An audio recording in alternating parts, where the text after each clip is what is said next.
Joe Espada is hoping that communication will help lead the Astros to success. Also, going back to the basics, which includes base running. Base running is something that they've struggled with over the past several years.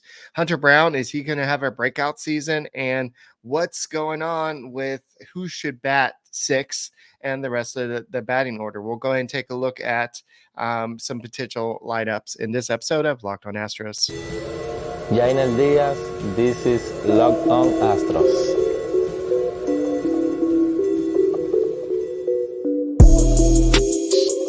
Hello and welcome to Locked On Astros, your daily Astros podcast. Here are your hosts, Eric the Man Huysman and Brett H-Town Wheelhouse Chancey.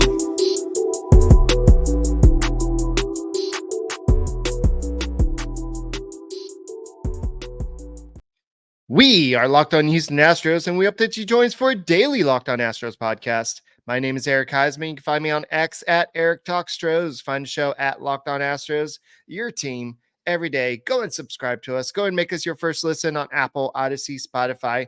Wherever you're listening to your podcast, go and check out the Locked On Astros podcast and become an everydayer, somebody that listens to the podcast every day and become part of our Locked On Astros Nation family. Go ahead and also, while you're doing that, go ahead and check out FanDuel. FanDuel is the sponsor in the show, and it's today's episode is brought to you by FanDuel. Make every moment more. New customers join today, and you get $150 in bonus bets. If your first bet of $5 or more wins, visit FanDuel.com/lockedon to get started today. So I know that Joe Espada is he's been a big proponent of communication. Right away, he squashed a bug. We know that Josh Hader is going to be the closer. We knew that early, and it was Dana Brown that was the one that was saying Jake Myers is going to be our center fielder, but this was communicated through Joe Espada, and Espada actually reached out to Jake Myers. So we'll talk about this. And the Astros were doing some base running drills. So they're going back to the basics. Joe Espada said that he wants to see some more steals. He wants to see them be a little bit more aggressive in their comfort zone, of course. And so there's just a lot of stuff that I want to get to today, including taking a look at who should be batting where. And I saw an interesting article on the crawfish boxes, and I wanted to look at what the analytics says the lineup should be compared to what it actually is. So let's go ahead and get started. But today, definitely communication is key, and we saw that with Yordan Alvarez. He's always been a fourth or fifth hitter, maybe even a third hitter, but he's always been there, one of those guys that's going to be there to drive in runs. He's a big power guy. He's going to hit you some home runs, hit doubles, triples, maybe not so many triples, but he's going to go out there. But he's definitely was part of the offseason. Joe Espada was, hey, Yordan, I'm going to go ahead and have you be our second hitter this year. Oh, are you serious? And then it was just kind of constant communication. And at first, Alvarez was like, I don't know if this for real. I don't know what to think about this. But through the constant communication that they had throughout the season, whether it's at the ballpark or via text or via phone calls, Espada made him realize the importance of doing it. We'll talk about that in a little bit. But Jake Myers says that his communication with Joe Espada has been great, and it makes him feel a little bit more at ease coming into camp. And so he's somebody that needs to have that clarity about what his role is so he can focus on getting his job. And he said he's been awesome at that. I think that also contributes to me feeling good at camp so far. Guys have commented on it to me, and I'm starting to realize how great of a feel it is in the clubhouse. Everyone can share everything, and he's done a great job so far. So he could play with a clear mind. He doesn't have to worry about trying to beat out Chas McCormick for center field. He just go out there and work on his game. Yes, he still has to keep his job, but he can go out there and show the Astros what he can do. And so let's not – there's a lot of people saying that Joe Espada is a great communicator. And they're also saying it's not like Dusty Baker was a bad communicator. AJ Hinch was a bad communicator. They just had their different styles. AJ Hinch was more of an open communicator. He came out and told the public, everybody, what's going on.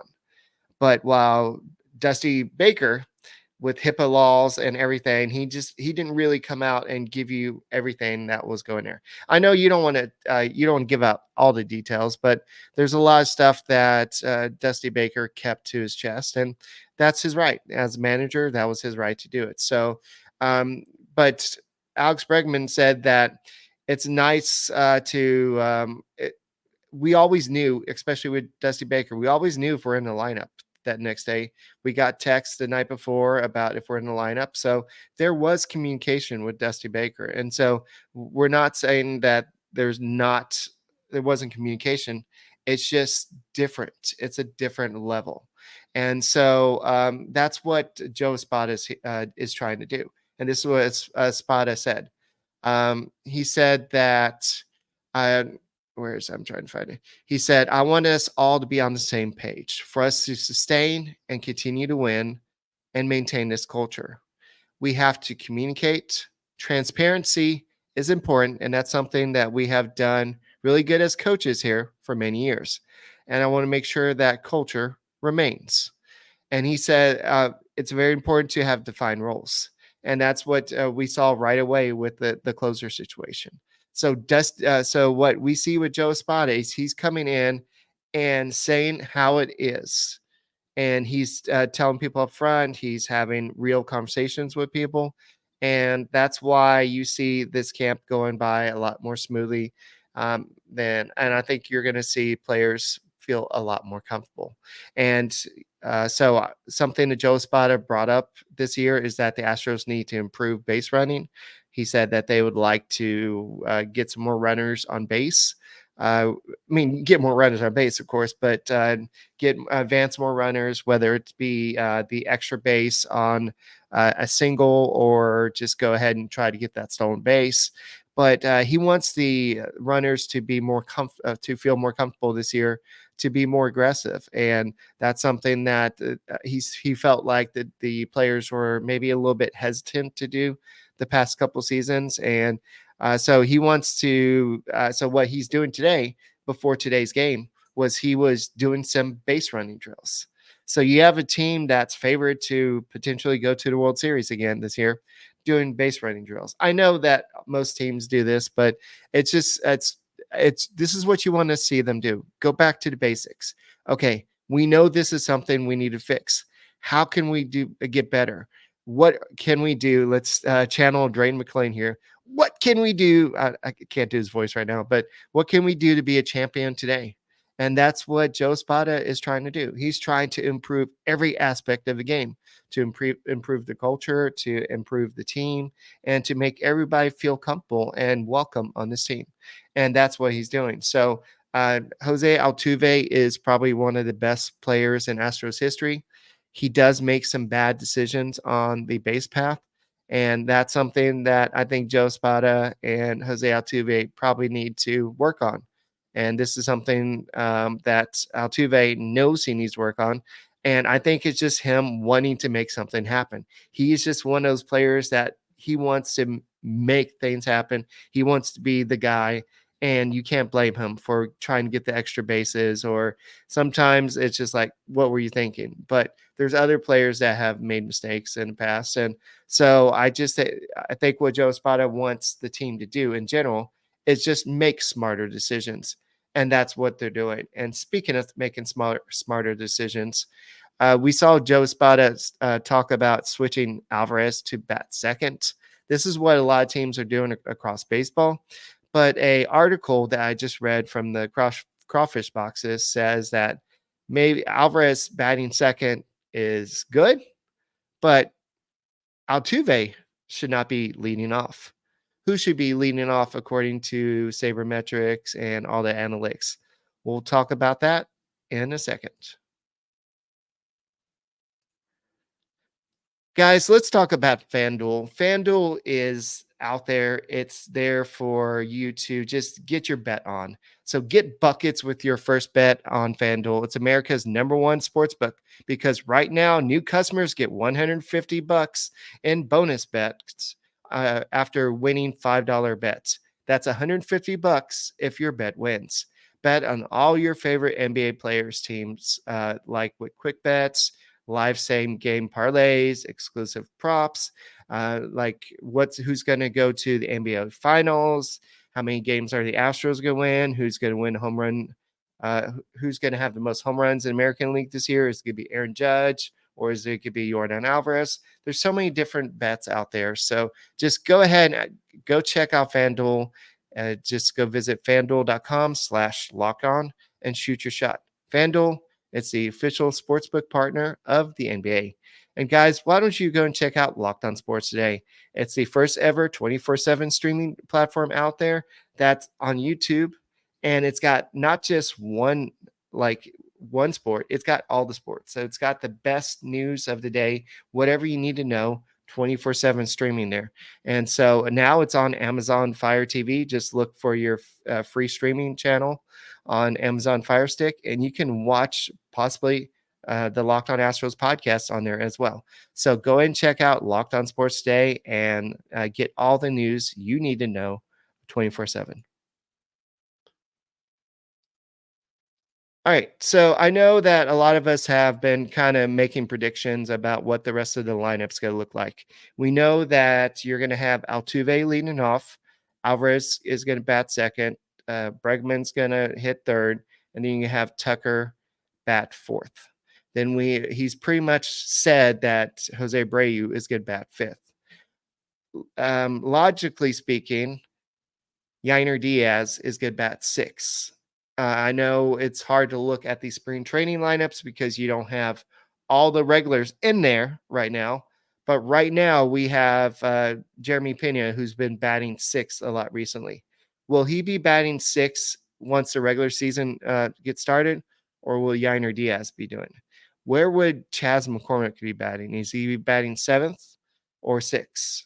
Or what's going to happen in that situation? Or is he be batting eighth? So there's so many different possibilities. So I was kind of looking around and I saw this article by Clack on the crawfish boxes. And I do write for them occasionally. I haven't done it in a long, long time. But he actually was looking at it as a sabermetrics person, not just like, ooh, I think this is what should happen.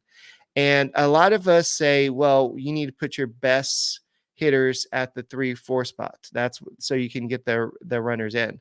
But he was looking at a book. The book is called The Book Playing the Percentages in Baseball. And it's by Tango, Leichman, and Dolphin. And he's just going to refer to it as a book. But it's basically the sabermetrics view of constructing batting orders. And he said that the most important spots in the batting order are 1, 2, and 4. Not 3. The third spot is not that important. So remember all those years we wasted putting Jeff Bagwell batting third or whoever batted third in that situation. So it's very important, of course, to get a guy on base leading off. Of course, you want somebody that's a high on base and slugging percentage batting second. And then, but also they're going to get the most at bats. And then also your fourth hitter, he's more likely going to get a lot of runners on base more consistently throughout the game versus any other spot. So the cleanup hitter, that's why they're called a cleanup hitter. So if you're looking, is that the book actually says that the number 4 hitter comes to bat the most important time because because there are more runners on base normally. So that's what I just said. So looking at this, he actually said that the third slot can be reserved for above average but flawed hitter, somebody that hits home runs but strikes out a lot. Let me just like Adam Dunn. I know that's going back in the past, but somebody that hits a lot of home runs but also strikes out a lot. So if you have somebody that has a low batting average but also hits home runs, you can bat him third. That's what Sabermetric said. So the number one spot should be one of the best hitters. And then number two should be somebody that has a high on base percentage. Then number four should be somebody that can drive them in. So he went ahead and used this tool, and this tool is basically uses algorithms and using all the stats from the last year. It's called the Baseball Musings Lineup Analysis Tool. And you know who came up first in every different possible lineup? Alex Bregman. Like all the analytics says that Alex Bregman should be the leadoff hitter. Most of them, I think all of them except for two of them said that Alvarez should be hitting second. Third slot was kind of hit and miss. You had some of them that said Chas McCormick. Actually, most of them said Chas McCormick. So you had 1, 2, 3, 4, 5 said Chas McCormick. Then you had 1, 2, 3 that said Jose Abreu. And then you had two of them that say Jake Myers. So Jake Myers is kind of an odd spot to put him in batting third. So I don't necessarily agree with that. Tucker is a perfect person to bat fourth. So Altuve, across the board, fifth hitter. They said that this is a perfect person to bat fifth. Aledmys Diaz is a perfect person to bat sixth. And for the most part, if you look at the seventh, it's kind of varies between Chas McCormick, Abreu, Pena, and a couple others. But eighth, they have Pena. That's kind of what I was suggesting when we were talking about the lineups the other day. Pena, it makes most sense batting eighth. And that's what the analytics says. And then if you're looking at the 9-hole, it's kind of a big mixture anywhere from Abreu to Myers to McCormick. So looking at this lineup, I know the Astros are not going to lead off with Alex Bregman, but he has the skills that most leadoff hitters do. You have Altuve. He's the guy that has been the leadoff hitter for the Houston Astros for many years. They're not going to change this. So I know that this is not going to really change anything, but this is also showing and kind of justifying what Joe Espada is doing with Yordan Alvarez and batting him second. So I don't think that it's also smart.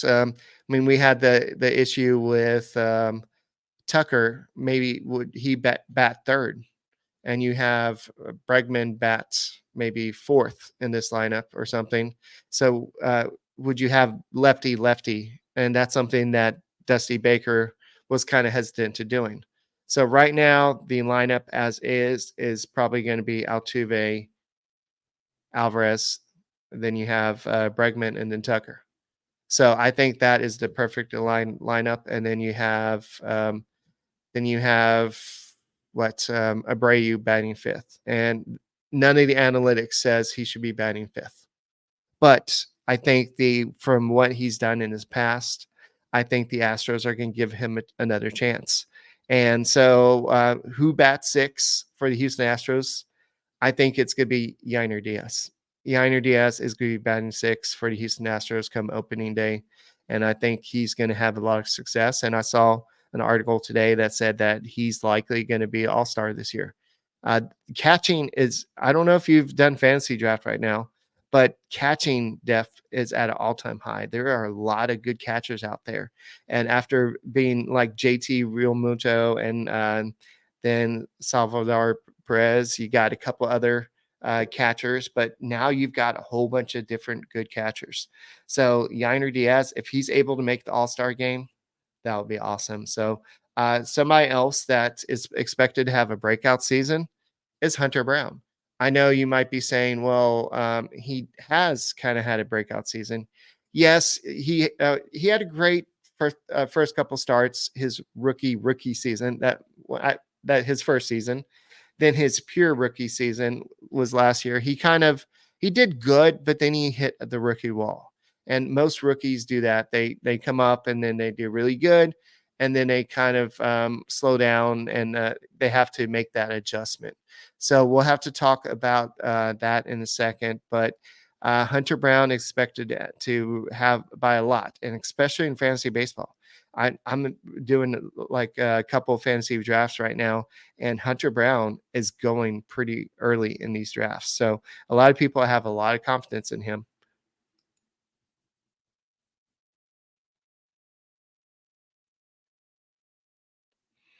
Guys, thank you for making Locked On Astros podcast your first listen every day. Whether it's on YouTube, go and subscribe to us. Go and make us your first listen on Apple, Odyssey, Spotify, wherever you listen to podcasts. Go and check out the Locked On Astros podcast. Go and check out Locked On Sports Day. It's the first ever streaming 24/7 channel out there. It's got all the sports news you need today, and it's on. It's going to be on Amazon Fire Stick. So I know a lot of y'all stream are watching, you watch us on your phone. Sometimes you stream it to your TV. All you have to do is just download the app and watch us on there as well. So that's a pretty cool thing there. And you can get all the news you need to know. Try Locked On Sports Today, and it's just awesome feature. So maybe once the season gets going, you'll see a lot more baseball in there. I think right now it's still a lot of basketball, some football talk, but baseball season's here, baby. Baseball season's here. I know the game is going on today. Ronel Blanco is on the mound. I know I'm doing this a little early. I have to go somewhere, but I know Ronel Blanco is fighting for Spencer Arrighetti, maybe Brandon Bielak for maybe the fifth spot in the rotation, should Justin Verlander not be ready for opening day. So right now, he through 2 innings, he's allowed 1 hit, struck out 2 batters. But if you look at today's lineup, you have Altuve, Alvarez, Bregman, Tucker, Abreu, Pena, Caratini. Caratini, I know it's just spring training, but he's on fire. He's got a 429 batting average with 1171 OPS. Then Dubon's in the lineup. He's got a 600 batting average with a 1200 OPS. And then Cesar Salazar is the catcher today. So this is actually the first time that Alvarez is playing left field this spring, but you'll be probably seeing him a lot more in left field. And one of the things, going back to Joe Espada communicating, he communicated a lot with Chas McCormick and Jake Myers about he wants them to play a lot together in spring training because he knows that they're going to be playing some in center field and left field. So they have to be familiar with each other and get used to playing with that. So definitely something to keep an eye on. But Hunter Brown, he's a guy that a lot of Astros fans had a lot of hope for. And yes, he kind of had he kind of hit a wall last year, but he still had a great season. I mean, he had 178 strikeouts and 155 and 2/3 innings. That was 10.3 strikeouts per 9 innings. He's only 25 years old. His fastball averages 96 miles per hour. He has a slider that averages 91, and his curveball is in the upper 80s. So he's got some variety of pitches, and he's going to figure things out. And I think what we're going to see this year is him kind of get back to doing what he knows to do. So I was reading this article on MLB.com, and they had him as the 3rd most likely pitcher to break out this season. I think it was Grayson Rodriguez and Brad Miller with the Dodgers who were most likely to break out ahead of him. So there may have been one more pitcher. I just can't remember that other guy's name.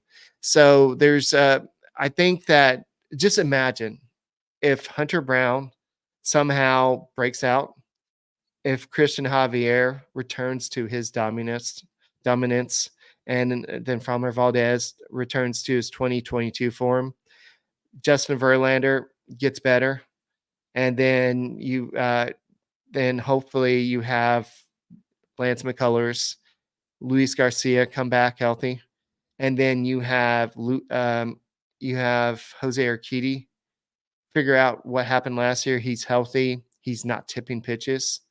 The Astros could have one of the most dominating rotations in baseball.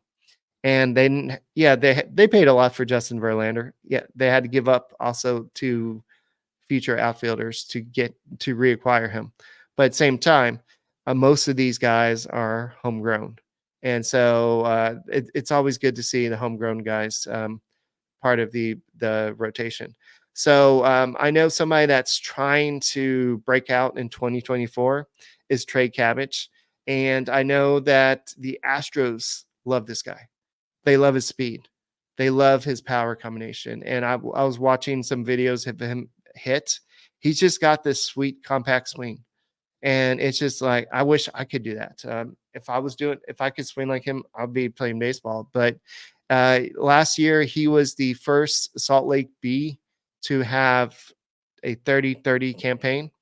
And he's just soaking in his time with the Houston Astros. He's learning from people like Jose Altuve, Kyle Tucker, all these guys that have been to the World Series. They have been to the playoffs for 7 straight years. And he's just here, just learning. And Joe Espada sees a place for him. He's a left-handed hitter.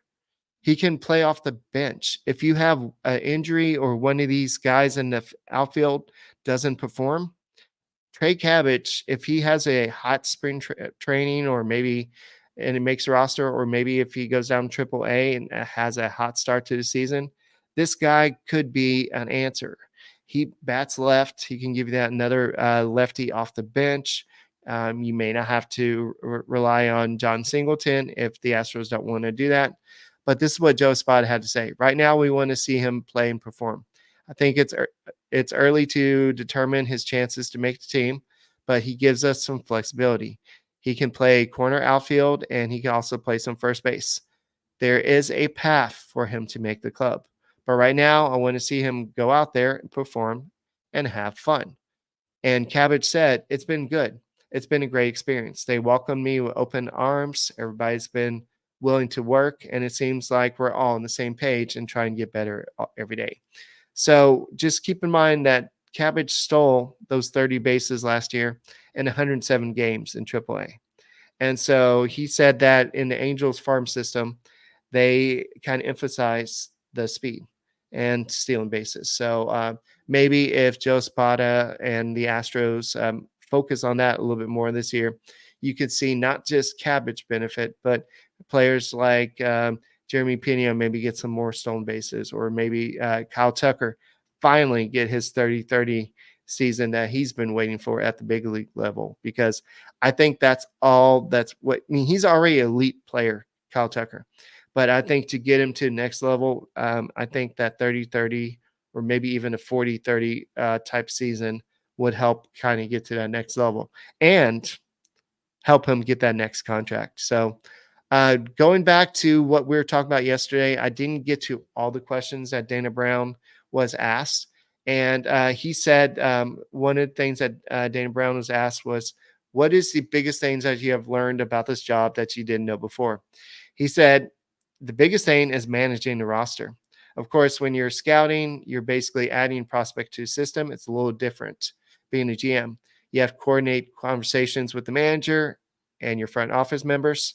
Sometimes a manager may want to go one way, the front office wants to go another way, and you have to figure out ultimately which way you're going. Also, when you add a player, you also have to get them on the 40-man roster, or find some alternate way to get them on there. So you may have to release a player, like the Astros have had to let go of a couple players this year. So looking at the farm system, I know that he was asked, well, you've developed a lot of great players like Ryan Zimmerman, Mike Harris. Are there any players that you think can help the Astros this year? He said Jacob Milton has a chance to come up and make an impact. I think Spencer Arrighetti can also make an impact as a starter. He's thrown the ball well in his first spring training outing. He had two really good innings, so he's off to a great start. Melton is not off to a great start, but he has made a lot of adjustments. He's working on a new approach hitting-wise, but I think he's going to get his power. He's going to steal some bases, and he's a really good defensive player. So, and he had to say this to go on to kind of close out the show about Joe Espada. What is it like working with Joe? And he said, Joe's an outstanding baseball guy. He has really good feel for the game. He runs a good operation. I got a chance to see him run spring training last year. He was Dusty's right-hand man. He is an outstanding human being. He is easy to talk to, strong with his opinions, but very fair in his assessments. So I think what we're going to see this year is communication between the manager, the front office, and I think everybody's going to be on the same page. And I think you're going to see the focus that's going to be needed to get the Astros back to the World Series. So hopefully the Astros are able to score some runs, but at the same time, I'm just more excited to see what's happening with Ronel Blanco and Spencer Arrighetti, this battle for the potential 5th starter role. And if you do add Arrighetti, you're going to have to get him on a 40-day, the 40-man roster, but that won't be an issue because you do have a lot of players that do need to go on the 60-day IL. Well, that's all I got for this edition of the Locked On Astros podcast. My name is Eric Huysman. You can find me on X at Eric Talk Astros. You can find the show at Locked On Astros. Brett will be back on Sunday with me, and we will see you later. And go Astros.